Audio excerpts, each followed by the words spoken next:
Finlandian gaude ikasteko instituzio publikotatik egin daitekena eta Euskal Herrian hobetu daitekena. EH Bilduk heldu nahi dio emantzipazioaren arazoari eta besteen esperientzietatik ikasteko prest dago. Horretarako, hainbat bilera eta entzute ariketa egin ditugu hemen bertan. Besteak beste, Izatio Fundazioarekin batu gara. Irabazi asmorik gabeko fundazio bat da. Gehien bat alokairuzko etxebizitzak egiten dituena. Hemen hainbat erakunde publikok parte hartzen dute. Beraz, ez da promotore pribatu bat. Eta gobernuaren eta beste erakunderekin lankidetzan jarduten du. Ez dute irabazi neurgaberik bilatzen. Haien anbizioa beste bat delako, etxegabe guztioi etxebizitza eskubidea bermatzea. Zentzu honetan, alokairuko etxebizitza jabe handienak dira, kasi 20.000 etxebizitzekin.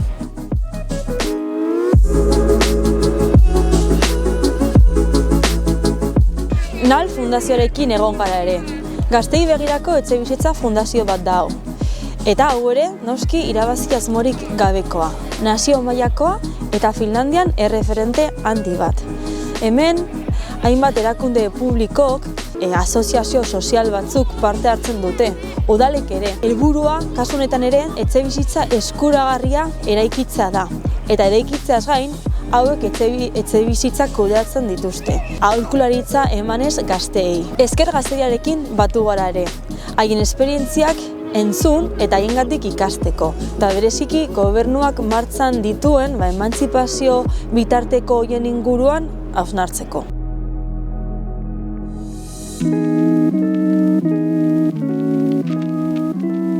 Goaz Fundazioarekin batu gara ere. Kasu honetan ikaslei begirako etxebizitza eskuragarriak egiten dituena. Azkenik, Helsinkiko Gazteria Zinegotziarekin batu gara eta baita parlamentuan egon gara ere. Emantzipazio politiken inguruan hausnartzen jarraitzeko.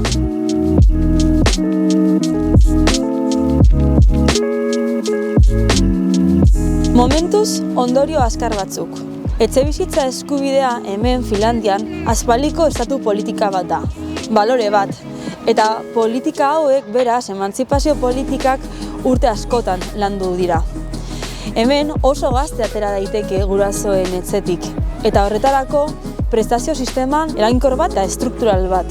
Baina horretaz gain, etxebizitza parke publiko indartsu bat dago ere. Interesgabeko fundazioek funtzionatzen dute eta gobernuaren laguntzarekin batera gazteei eta ikaslei zuzendutako etxebizitza eskuragarriak eraikitzen dituzte. Honek denak etxebizitza eta emantzipazioa ahalbidetzen du. Ez da sistema perfektu bat, inondik inora ere, baina gauza asko ditugu ikasteko. Filosofia eta urte luzez egindiko bidea oso interesgarria da.